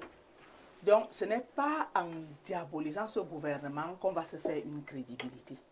Donc la sortie au gouvernement des ministres, qui a été ministre de la Communication, ne devrait pas se faire sous forme de chantage ou bien sous forme de dénigrement, parce que nous avons la force des archives qui disent comment, qui nous renseignent ou bien qui nous rappellent des beaux messages du ministre Chiroma à l'endroit du gouvernement de M. Paul Biya. Ce n'est pas aujourd'hui qu'on va balayer ça du revers de la main. C'est peut-être quand il n'y avait pas les réseaux sociaux qu'on pouvait dire, bon, on n'a pas d'archives, mais maintenant on a les archives. Donc, je ne pense pas que c'est la bonne manière. Je ne pense pas. Okay. Et par ailleurs, le ministre Bello, président national de l'UNDP, ne prend pas les décisions seul. Il consulte toujours sa base. Et c'est ce qu'il a fait. Il a convoqué le conseil. C'est donc pas la volonté du ministre Bello. Je suis en train de répondre. Il a convoqué un conseil, le comité central, avec le conseil national élargi au président des comités directeurs des femmes et des jeunes. Il y avait aussi les invités spéciaux. Il n'a pas pris la parole en premier pour leur poser la question de savoir, bon, je vous ai convoqué, qu'est-ce que vous voulez me dire? Ce sont eux qui se sont levés les premiers. C'est d'abord le jeune. M. Bello, c'est le jeune rendu là-bas, il ne savait pas de quoi il était question. C'est le jeune Paul Mbafort qui s'est levé pour lancer l'appel du mouvement des jeunes qui appelle le président Bello à à présenter sa candidature. Ensuite, il y a eu l'appel de la présidente des femmes. Il y a eu l'appel maintenant du collectif des 10 régions. Ils ont rédigé et on ne peut pas faire un parti parce qu'on est président d'un parti politique et on se fiche de la base, non. C'est donc l'appel du peuple. L'appel de la base, la base a demandé qu'il se porte candidat parce que l'ambition de tout parti politique, c'est le pouvoir. Si le parti politique peut faire ses alliances, mais à un certain moment, si le parti se dit, je vais rompre l'alliance et je me présente comme candidat parce qu'on ne peut pas terminer, on ne peut pas tout le temps être inféodé ou alors pour accompagner les autres. À un certain moment, on se dit, maintenant nous voulons être autonomes. Nous n'avons pas besoin de beaucoup parler. Pour le moment, nous sommes limités à l'acceptation de l'appel du peuple, de l'appel de la base militante de l'UNDP. Et le président Bello a dit qu'il accepte l'appel de sa base. Ok. Madame Abega, pas que vous ne voulez pas parler. Avec moi, vous allez parler. Je parle avec vous. Oui, c'est pour ça pour édifier, éclairer, n'est-ce pas, la lanterne des téléspectateurs. Des années passées, Bello Bouba ne s'est plus présenté à la présidentielle. Pourquoi ce réveil? Pourquoi maintenant? Il ne s'est pas présenté à la présidentielle, comme vous dites. Excusez-nous, peut-être c'est la tautologie. Parce que sa base lui avait donné le quitus de signer une alliance pour accompagner le président Paul Biya. C'est la base qui lui avait... Oui, il consulte toujours la base. Donc, parce que les gens font la confusion, on dit, oh, l'UNDP est allié au RDPC. C'est pour accompagner, soutenir le président Paul Biya aux élections. C'est une plateforme, on dit, nous allons accompagner, on signe la plateforme pour accompagner la candidature du président Paul Biya, pas pour accompagner un parti politique. Il faut bien... En 2018, c'était également la même campagne, les mêmes appels, mais quand même, le président Bello a accompagné le président Biya. Qu'en est-il alors de la plateforme gouvernementale entre le RDPC ou le président Biya et Bello Bouba Maïgari? Ce n'était pas le président Biya et le président Bello, c'était l'UNDP. Je parle donc de la plateforme gouvernementale. Mais on a dit qu'on a rompu. C'est la base qui a dit signer la plateforme. Maintenant, la plateforme, c'était pour l'accompagner, Elle est rompue, là, pour le soutenir à l'élection présidentielle. Maintenant, la base dit tu deviens toi-même candidat. Donc, on ne peut pas soutenir une candidature et être nous-mêmes candidats. Qu'est-ce que vous voulez entendre de plus? Ok. Alors, monsieur... monsieur... Annaba. Monsieur Annaba, non, je vous posais la question, vu, n'est-ce pas, la question qui arrive, ou à vous, ou à monsieur Moi, Boutou. je suis prêt. Quand même, là, madame Abega, la suivante, elle dit, oui, la base a demandé que ce lien-là soit coupé. Mais nous constatons qu'aujourd'hui, monsieur Bello Bouba Maïgari était encore au travail. Et je rappelle qu'il n'est pas nommé seul. Il a d'autres personnes qui sont donc au gouvernement. Votre lecture, lorsque vous la faites, cette démission, pas cette démission, cette candidature de M. Bello Bouba Maïgari, c'est que les deux, le RDPC et l'UNDP, se séparent véritablement? Déjà, je vous prie de me donner des minutes qui se rapprochent de celles que vous avez accordées à M. Souleymane Karamoko. Parce que ce que je vais dire là, lui, il est partisan. Moi, j'ai fait une analyse des journalistes dont je serai très froid dans mon analyse. Monsieur Annaba, vous êtes journaliste, vous recevez les gens. D'accord. Non, mais quand même, lorsque nous avons invité la personne qui fait... Vous voyez donc, vous avez commencé à me couper. Non, parce que vous ne pouvez pas avoir son temps. Mais je vous laisse intervenir. Allez-y, monsieur Annaba. n'a pas chronométré. Merci. Alors, la première des choses, il ne nous est pas permis de critiquer les choix des leaders des partis politiques comme M. Issa Chiroma Bakari ou encore M. Bello Bouba Maïgari. Pourquoi? L'article 3 de la Constitution est clair. Les partis et formations politiques concourent à l'expression du suffrage. Cela dit, M. Bello Bouba Maïgari ou M. Issa Chiroma Bakari peuvent aller à toutes les élections. La deuxième précision, j'ai pris la peine de lire la plateforme d'action gouvernementale signée le 28 novembre 1997 entre le RDPC et l'UNDP, tout en précisant que dans la liste des signataires figurait le nom du leader de mon ami de gauche, à savoir M. Issa Bakari, qui était conseiller au bureau politique, je crois. Il était membre du bureau politique à cette période. De l'UNDP? Oui, de l'UNDP. Pas du FNC? Je dis bien de l'UNDP. Oui, la précision, voilà. Oui, c'est pour vous dire que ces deux acteurs sont intimement liés à M. Paul Biya. Et depuis 1997, même sur le plan de la tradition, il me semble que spirituellement, lorsque vous êtes lié à quelqu'un, on ne lâche pas cette personne n'importe comment, à moins que ce soit de la distraction. Maintenant, pour répondre à votre interrogation, est-ce que le Grand Nord souffle le changement? Je peux dire oui. Pourquoi? Il y a quelque temps, nous avons observé que Souleymane Karamoko et ses frères se sont réunis dans ce qu'ils ont appelé le mémorandum des filles et fils éclairés du Grand Nord, donc du Septentrion. Il y a quelque temps, nous avons vu M. Gibaï Gatama dans ce qu'il appelle le mouvement 10 millions de Nordistes. Il y a quelque temps, il y a des plateformes qui sont nées appelées Forces de changement du Grand Nord. C'est donc une preuve que les fils et filles du Grand Nord ont soif du changement. Mais il faut comprendre une première lecture de cette affaire, c'est que nous sommes en saison de mangue et tout le monde veut secouer le manguier pour voir combien de fruits tomberont. Et la preuve, vous nous indiquiez tout à l'heure que M. Bello Bouba Maïgari n'a pas démissionné. Madame Marie-Jeanne Abega, qui est là, travaille dans le même département ministériel. Elle n'a pas démissionné. Vous voyez donc que c'est la saison des mangues et chacun veut cueillir autant de fruits que possible. Maintenant, est-ce que ce changement va arriver?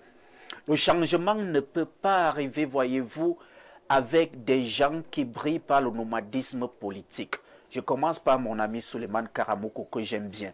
Lorsqu'il signe le mémorandum... Je rappelle que c'est votre ami. Oui, c'est mon ami. Et moi, je suis vrai sur les plateaux de télévision. Lorsqu'il signe le mémorandum des fils et filles éclairés du Grand Nord, qui appelle au changement, Monsieur Ongba, de mémoire des journalistes, rappelez-vous que Souleymane Karamoko a décidé de soutenir Robert Kona, qui appelle à la candidature de Paul Biya. Non. Non, s'il vous plaît. C'est-à-dire qu'il a été nommé vice-président. Il a été nommé vice-président. Non, je ne peux pas parler. Non, je ne peux pas. Non, vous avez la parole pour rectifier. Non, je vous retiens immédiatement. La nomination par on vous a suivi. été une erreur. On vous a suivi. Une correspondance au ministère de l'administration territoriale. Il faut faire attention. Monsieur, non, je ne pourrais pas laisser passer ça. Permettez. Comme vous dites, vous avez fait une correspondance. Absolument. Vous allez le dire. Absolument. Vous voyez que... Non, je le relance juste. Non. Je ne sais pas relancer tout à l'heure. Non, je ne pouvais pas laisser passer ça. On vous a suivi. Merci, monsieur Adabali. Alors, la saison des mangues est jonchée par le nomadisme politique. Je le reprends. De certains, comme Karamoko Souleymane, il va rectifier après s'il le souhaite bien, qui ont été dans le mémorandum des fils et filles éclairés, qui voulaient voir clair sur la situation du pays, mais qui ont décidé que leur nom se retrouve donc dans des listes et même des postes qui leur ont été attribués dans un parti politique ou une tendance d'un parti politique qui soutient la candidature de M. Biya. Je vous dis le nomadisme politique. Sur ce point, je vous dis... Mais vous avez déjà dit non. Vous allez me dire non. Vous allez revenir encore là-dessus. Je vous dis non. Je ne peux pas laisser passer ça. Je ne peux pas laisser passer alors, ça. Alors, je ne parle plus de vous. Okay. Bon, je ne parle plus de vous. Parlez si vous voulez, il n'y a pas de problème. Parlez si quelque chose est vrai et exact. Nous voulons gagner en temps. On nous a signalé que c'est allons-y. Alors, le nomadisme politique se poursuit lorsque vous avez le leader du FSNC lui-même, je respecte ses choix politiques, qui a été dans l'opposition, qui est revenu pour soutenir le système Biya, qui est ressorti et qui est revenu. Je vous ai dit qu'il fait partie des signataires de la plateforme. Maintenant, est-ce qu'il y aura changement avec des gens qui ont pris la peine de contribuer à la stratégie de pourrissement décriée par M. Souleymane Karamoko pendant des décennies, c'est-à-dire M. Issa Chiroma Bakare, au moins 20 ans, aux côtés de M. Biya dans le gouvernement, M. Belbouba Maïgare, au moins 30 ans, aux côtés de M. Biya dans le même gouvernement. Ils ont donc contribué, chacun à son niveau, au sein des départements ministériels dans lesquels ils ont travaillé, à multiplier des actes qui contribuent à la stratégie de pourrissement qu'ils veulent sauver aujourd'hui. Si vous avez contribué à la stratégie de pourrissement, vous n'allez pas venir vous asseoir un de ces 4 matins, vous accuser M. Biya que c'est lui le problème maintenant. Nos bases doivent nous voter, ne plus voter le RDPC. Maintenant, la dernière lecture, est-ce qu'il y aura changement? Il s'agit, et c'est une lecture froide, ce qui nous regarde à la maison, d'une stratégie de dispersion des voix de l'opposition qui est mise en branle. La preuve, certaines démissionnent, d'autres pas. Parce qu'il est question de quoi? Vous avez vu une percée du MRC dans le Septentrion, à travers des actions qui sont menées par le vice-président du MRC, M. Mamadou Mouta. Vous avez vu une tournée de M. Cabral Libi, et qui a d'ailleurs été chassé, entre guillemets, de ce côté-là. Une tournée qui a démontré qu'il y avait une forte mobilisation. Et vous verrez les choix qui sont faits en ce moment. Des gens qui étaient au PCRN décident de rallier donc le vent qui est soufflé par M. Issa Chiroma Bakare ou encore M. Belbouba Maïgari. Voyez bien, Karamoko s'allie à M. Issa Chiroma, Yaya Bello s'allie à M. Belbouba Maïgari. Ce sont des stratégies de dispersion des voix de l'opposition pour que le maillage qui était presque fait par M. Maurice Kamto ou encore M. Cabral Libi ne puisse pas prospérer lorsque les fils du Septentrion verront que les leurs sont candidats, si jamais ils le seront, ils préfèrent les voter et tout pourra se jouer au niveau des résultats de l'élection présidentielle. Le dernier niveau de lecture est que le changement ne peut pas passer par le Septentrion parce que voyez-vous, nous sommes à plus de 8 millions d'inscrits sur le fichier électoral en ce moment, selon les derniers chiffres d'Elections Cameroun d'actualité, à raison justement de 373 000 nouveaux inscrits pour ce qui est de cette année 2025 en attendant la convocation du corps électoral. Voici le classement des régions. Vous avez en tête la région du Sam, qui a plus d'1 300 000 inscrits. En deuxième position, vous avez effectivement la région du littoral. Troisième position, vous avez l'Escrème Nord. Allez regarder le classement de la Damawa. Nous sommes dans le Septentrion toujours et le Nord. Ce sont les dernières régions. Et parmi les dernières régions, vous avez le Sud.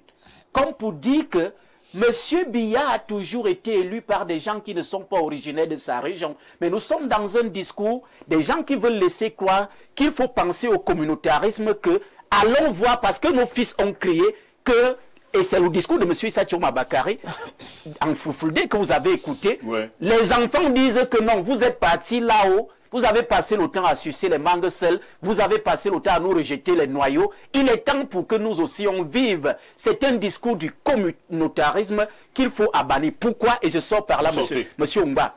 La plateforme d'action gouvernementale qui a été signée en 1997, il était question que les deux partis politiques luttent de commun accord, puissent militer de commun accord pour la préservation de la cohésion nationale. Si vous voulez aller à une élection présidentielle, qui est une circonscription, qui est l'ensemble du territoire national, et vous pensez que le seul endroit où on va vous élire, ce sera dans le septentrion, parce que vous écoutez les pleurs de votre base électorale ou base militante, ça veut dire que vous avez faussé le jeu. Je vous ai dit, sur le cas particulier de M. Paul Biya, que ceux qui le votent sont plutôt de l'extrême nord, et c'est son bastion, parce que le sud, en termes d'électorat, est la dernière des régions au classement d'élections Cameroun. Merci.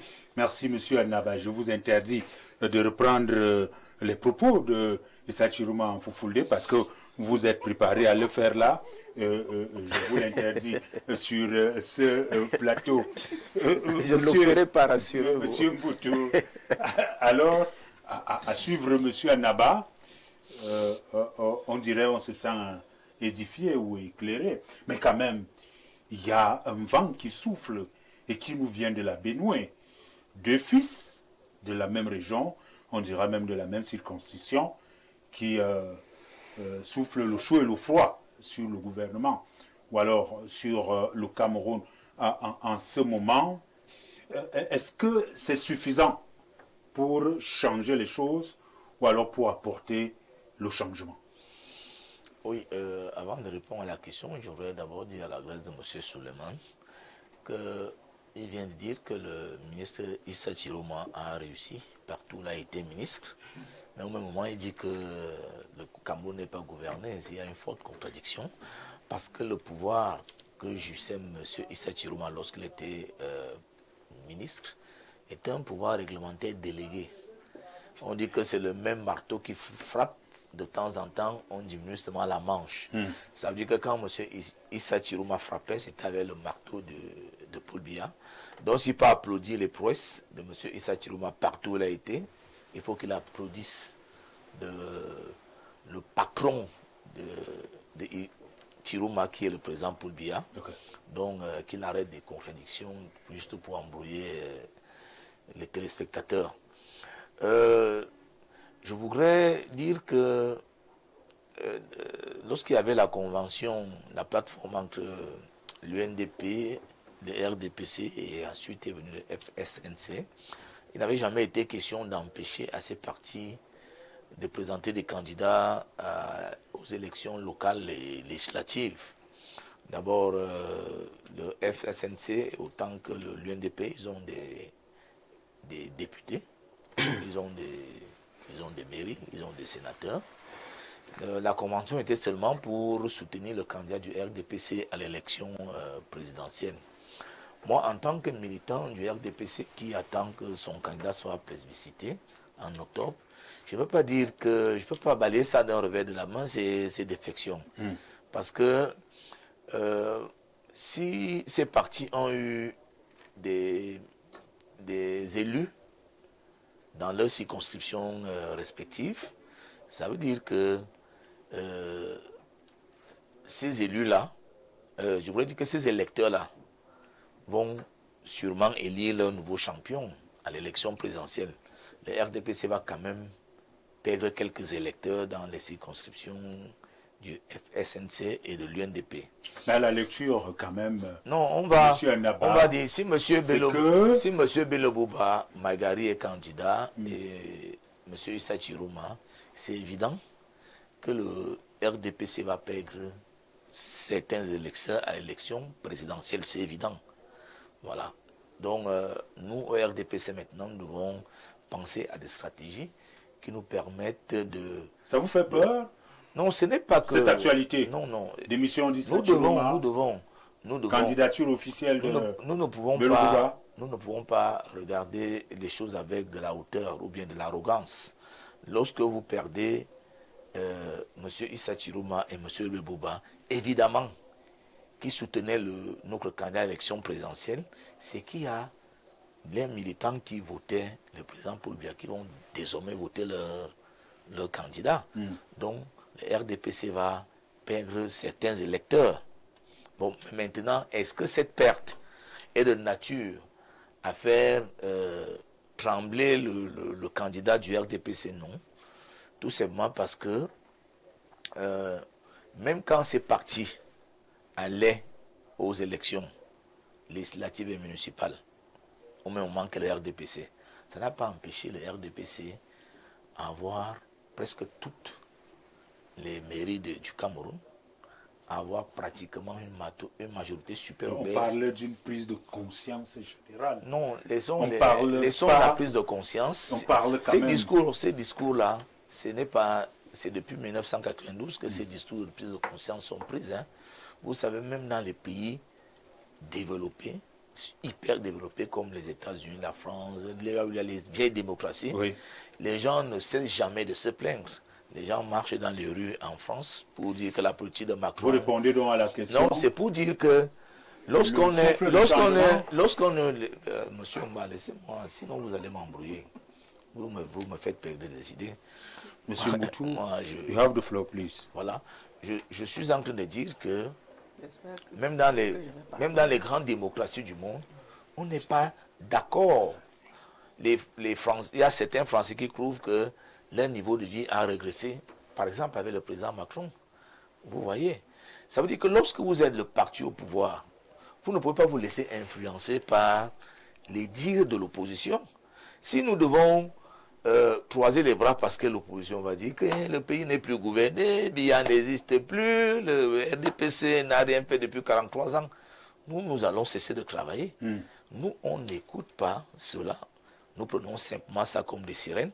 Mais au même moment, nous prenons conscience de ce que, ayant perdu dans la plateforme pour la prochaine élection présidentielle, ayant perdu l'UNDP et le FSNC, nous allons naturellement perdre quelques voix par rapport à la dernière élection de 2018.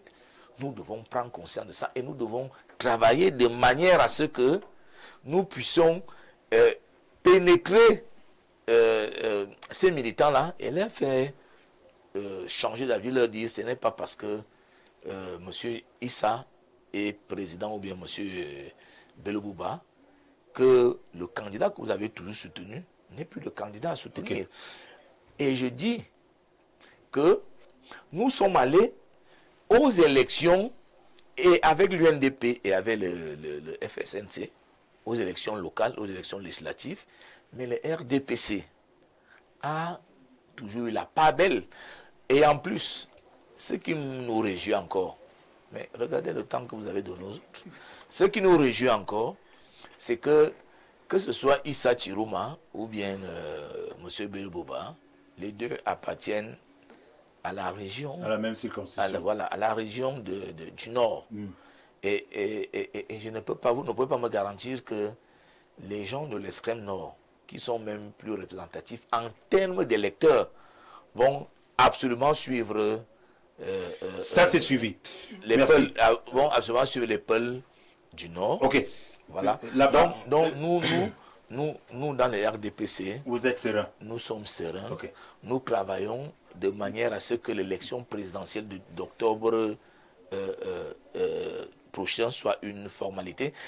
La particularité du RDPC, je vais sortir par là, c'est que nous avions un parti qui est très stratifié. Ça part des cellules jusqu'au comité central. Okay. Et le rôle de chaque responsable, que ce soit au niveau de cellules ou des sous-sections et des sections, c'est que nous sommes en contact au quotidien avec nos militants. Voilà, je suis président de sous-section. Et vous travaillez aujourd'hui? Chaque jour, je dois me rassurer de l'état d'esprit de tous les militants de ma sous-section au quotidien. Ok, Suleiman, nous allons le faire rapidement, en 30 secondes chacun. Alors, après donc la démission de Issa Chiroma, candidature officielle, what next?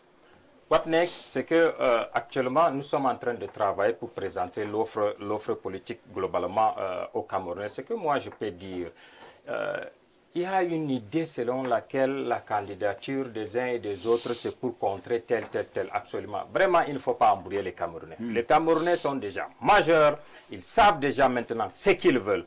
Et ces leaders politiques, ces partis politiques, ils ont leur coordination. Chaque parti politique a sa coordination. Il est hors de question que l'autre a tel... Non, ça ne passe pas. Donc maintenant, ce que nous sommes en train de travailler, nous disons que ce soit le ministre Bello, que ce soit le ministre d'État Bello ou Issa Chiroma, actuellement aujourd'hui, ce que nous leur demandons, nous leur avons demandé depuis 2020 de faire une rupture. Après cette rupture, ce que nous travaillons aujourd'hui, c'est de sortir une candidature consensuelle de l'opposition pour gérer une transition. Attention, c'est important. Vous l'avez dit, je le répète. Candidature unique pour changer. Pour faire maintenant des réformes constitutionnelles et certaines réformes pour faire une consensus. Merci. Voilà. Madame Anaba. Madame Abega. Madame Abega, vous voyez, j'avais monsieur Anaba devant moi. Madame Abega. Je voudrais rectifier. Indulgence avec la régie, donnez-nous une minute. Oui, je voudrais rectifier quelque chose. Déjà, monsieur Seydou Maïdadi qui nous regarde à la maison vous dit, monsieur, de vous saluer. Et nous devons corriger quelque chose. Ce n'est pas monsieur Issa Chiroma Bakari qui a signé la plateforme. C'était monsieur Issa Bakari.